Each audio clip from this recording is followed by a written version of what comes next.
प्रमाण कोटि का प्रवास सफल हो, ये आवश्यक है पुत्र। अवश्य होगा मामाश्री, अवश्य होगा। कल प्रमाण कोटि में सभी पांडवों का वध कर दूंगा मैं। कभी नहीं मेरे होने वाले सम्राट, कभी नहीं। कभी एक साथ प्रहार नहीं किया जाता और योजना प्रकट हो जाने का भय बढ़ जाता है। घोड़े की चारों खुरों पर एक साथ लोहे की नाल कभी नहीं ठोकी जाती पुत्र। सर्वप्रथम उन पांचों में से सबसे अधिक बलवान को मार दो।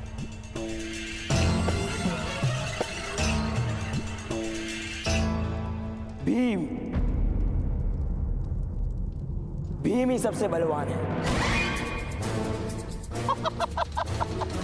उत्तम भोजन की सुगंध से खींचा चला आएगा वो।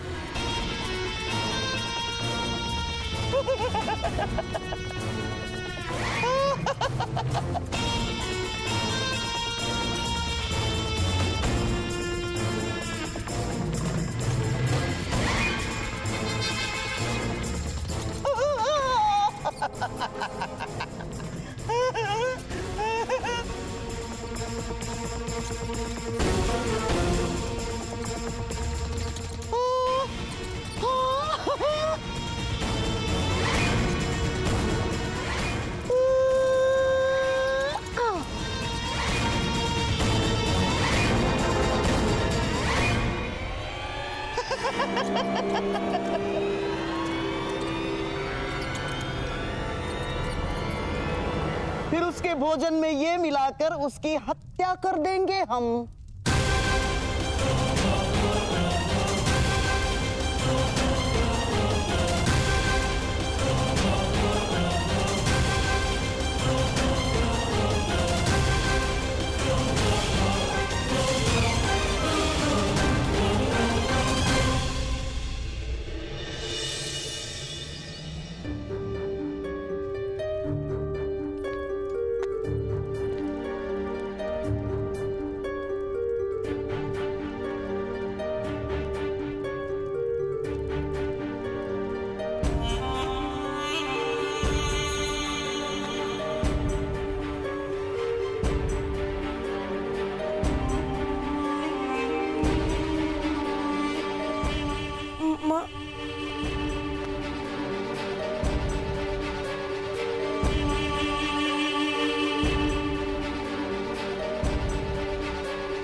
माता,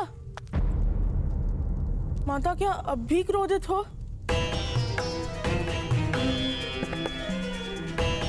क्रोध? नहीं, मैं तुम पर क्रोधित हूँ तो तुम मुझे भवन के बाहर फेंक दोगे। बलवान हो तुम और बलवान पर क्रोध नहीं करते भीम।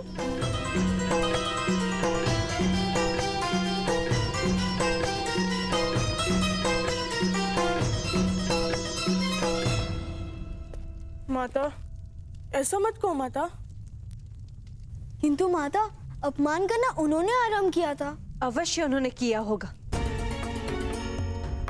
किंतु क्या प्रत्येक आह्वान का उत्तर देना आवश्यक है?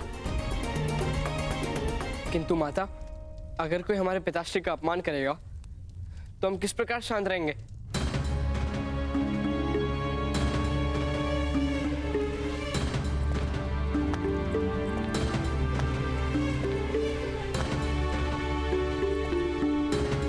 पुत्र, ये हस्तिनापुर नगर है, वन नहीं। वन में भूख का साम्राज्य होता है, नगरों में स्वार्थ का साम्राज्य होता है। पशुओं की भूख संतुष्ट हो जाती, स्वार्थ कभी संतुष्ट नहीं होता।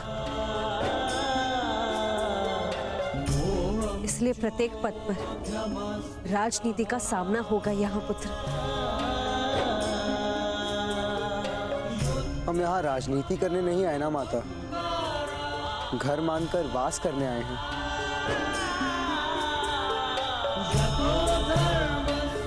तुम उचित कह रहे हो, केवल प्रेम से ही घर में स्थान प्राप्त होता है।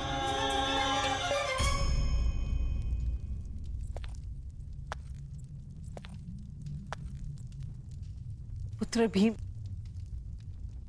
मेरा क्रोध चिंता के कारण जन्मा है। यदि तुम में से किसी को कुछ भी हो गया तो मेरा जीवन व्यर्थ हो जाएगा, परलोक नर्क बन जाएगा।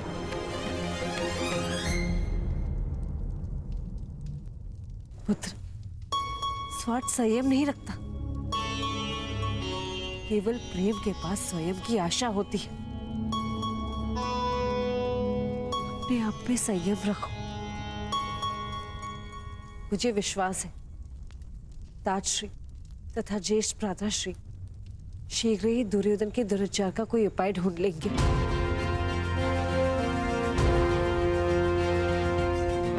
आज ब्रह्मांड कुटी जाने का आयोजन भी इसलिए किया होगा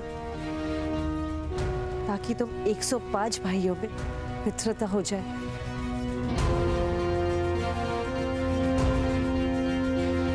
हाँ माता, हम भी उनके हृदय में पूर्ण विश्वास उत्पन्न करने का पूर्ण प्रयास करेंगे।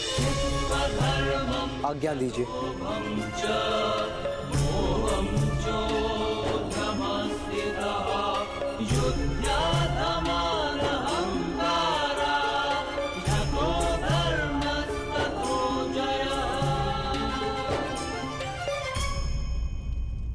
अवश्य कर्ण और वृषाली एक दूसरे से प्रेम करते हैं, सारा गांव जानता है। और कर्ण महोदय जैसा जमाता पाकर मेरा कुल भी धन्य हो जाएगा,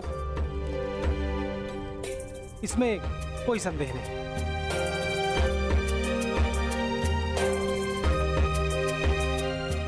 किंतु क्या चल रहा है माता?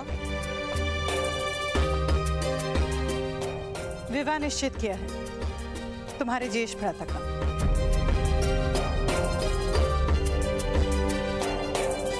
तुम्हारा विवाह निश्चित किया है कर्ण वृषाली के साथ।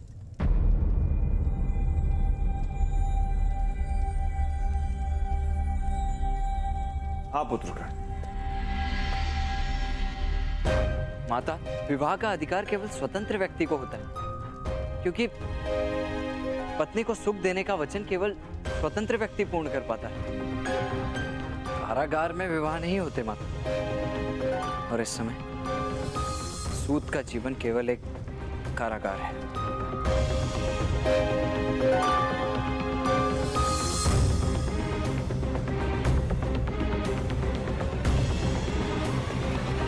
नहीं कर, एक पत्नी के लिए पति का साथ ही सबसे बड़ा सुख है। उससे अधिक एक पत्नी और क्या मांगती।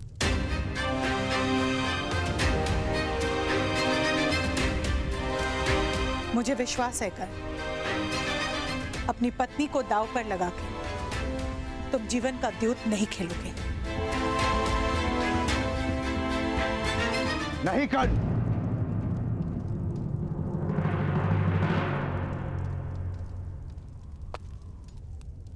मना कर दो इस विवाह से।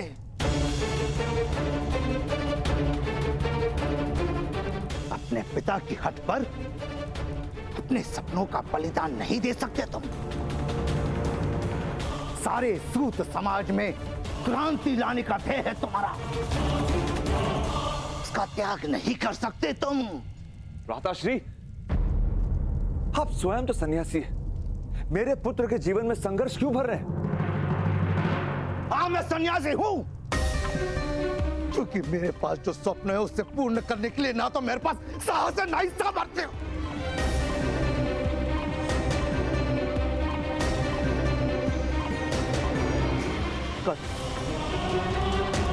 मत करो ये विवाह। बसंत पंचमी के दिन जिस प्रतिशोध की योजना बनाई है उसका विस्मरण मत करो।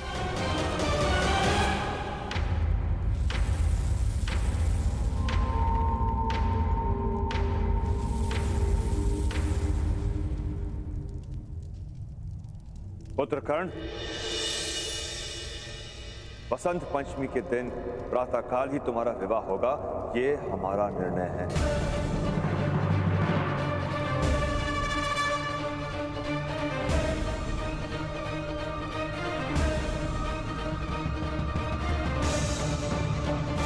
और उसके पश्चात यदि अपनी पत्नी के भाग्य में दुख लिखकर अपनी योजना पूर्ण करना चाहोगे, हम आड़े नहीं आएंगे, किंतु विवाह होकर ही रहेगा।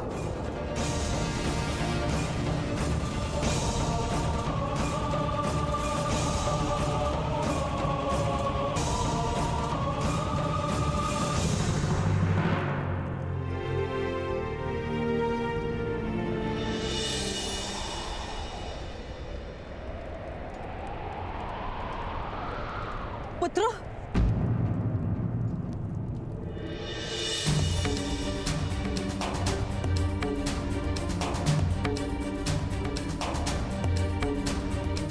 अरमान कोठी में कोई संघर्ष का कारण मत देना।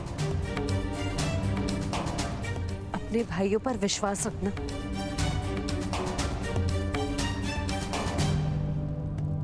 हाँ माता, ऐसा ही करेंगे।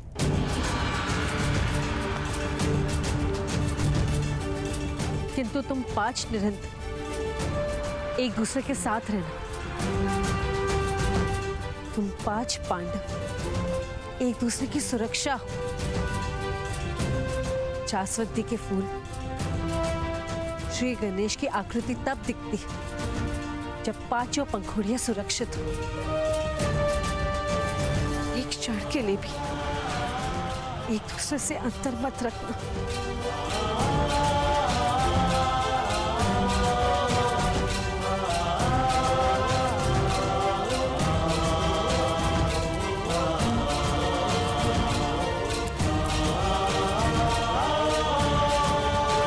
कर्ण, राजकुमार युधिष्ठिर ने तुम्हें स्मरण किया है। शीघ्र चलो, उन्हें प्रमाण कोटि जाने के लिए अभी निकलना है। राजकुमारों को प्रतीक्षा नहीं करवाई जाती। कर्ण,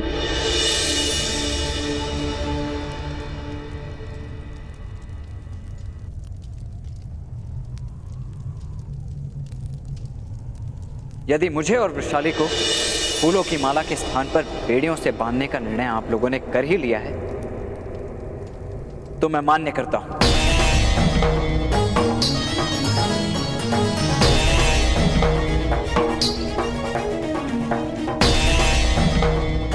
मैं और वृषाली वसंत पंचमी के दिन विवाह कर लेंगे।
होने वाले सम्राट। ये खीर भीम का अति प्रिय भोजन है पुत्र, ऐसा सुना है मैंने। तुम्हारा भाई है वो, मृत्यु के समय उसे सुख प्राप्त हो, ये कर्तव्य है तुम्हारा।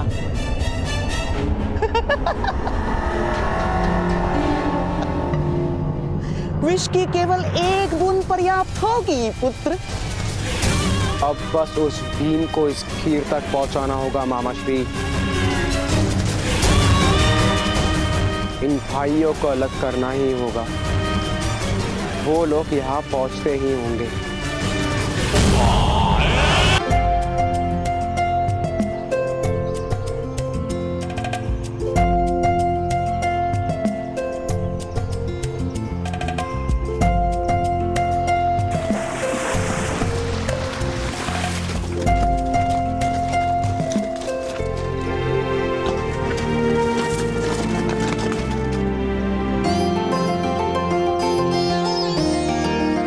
कितना सुंदर है ये स्थान।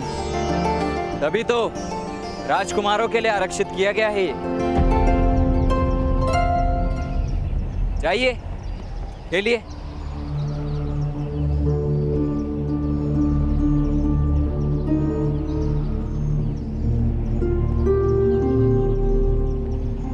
कर्ण महोदय,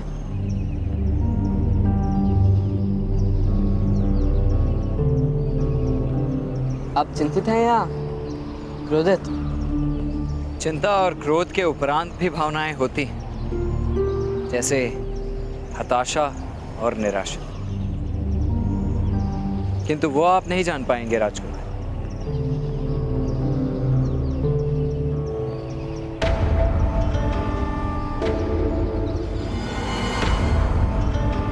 नकुल, सहदेव, तुम दोनों क्रीड़ा करने नहीं जाओगे?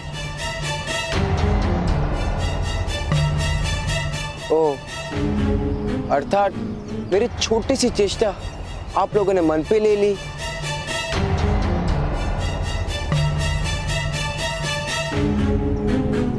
सहदेव, नकुल, मैं तुम्हारा ज्येष्ठ भ्राता हूं। यदि फिर भी चाहते हो तो मैं तुम सबसे क्षमा मांग सकता हूं। नहीं नहीं, क्षमा का कोई कारण नहीं दुर्योधन। नकुल, सहदेव, जाओ क्रीड़ा में भाग।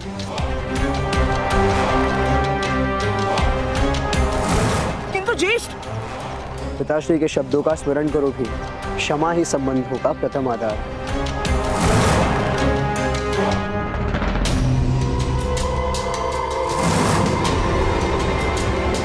अर्जुन, तुम तैरने नहीं जाओगे? यदि अनिवार्य है तो मैं जाऊंगा, किंतु मेरा मन नहीं है ज्येष्ठ। अर्जुन, सुना है तुम अद्भुत बाणा वाली हो। अपनी धनुर्विद्या विद्या का प्रदर्शन तो करो। रक्षण कर सकता हूँ, प्रदर्शन कर सकूं उतना अभी धनुर्विद्या का ज्ञान नहीं है। किंतु कर्ण महोदय अपनी धनुर्विद्या का प्रदर्शन करेंगे।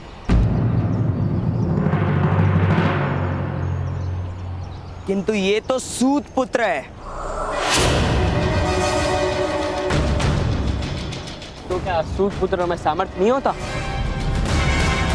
घोड़े भी बलवान होते हैं अर्जुन, किंतु रथ खींच सकते हैं, आखेट नहीं कर सकते। किंतु हम तो मनुष्य की बात कर रहे हैं ना भ्राताश्री।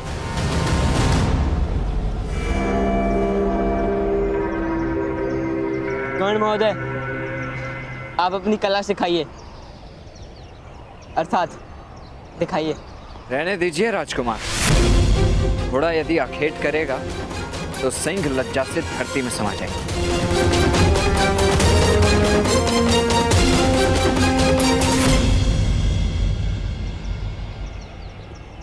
भ्राताश्री, अगर अनुमति हो तो मैं कर्ण महोदय के साथ इस विस्तार का अभ्यास करने जाऊं? जाओ अर्जुन।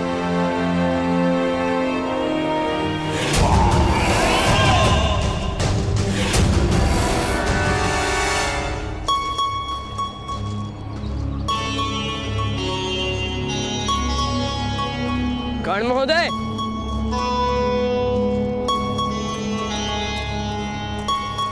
आपने अपने सामर्थ्य क्यों सिद्ध नहीं किया? सामर्थ्य के सामने सामर्थ्य सिद्ध किया जाता है, अधिकारियों के सामने अधिकार सिद्ध करना पड़ता है। किस बात का अधिकार? सामर्थ्य का अधिकार। मेरे पास सामर्थ्य तो है किंतु अधिकार नहीं। यदि आप धनुष उठा लेंगे तो अधिकार भी आ जाएगा।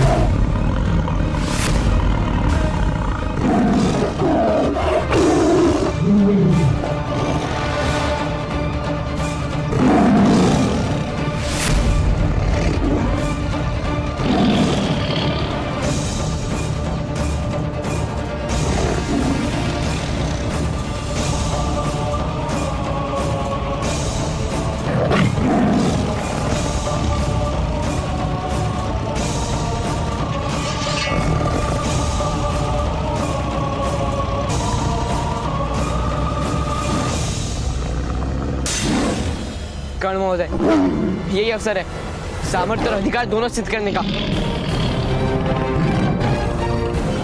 रक्षा करने हेतु आपको धनुर्विद्या का प्रदर्शन तो करना ही होगा ना?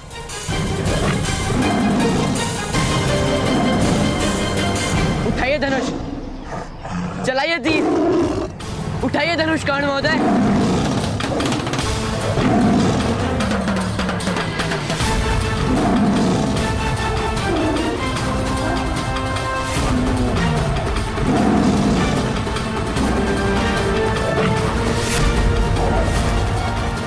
चलाइए तीर, उठाइए धनुष,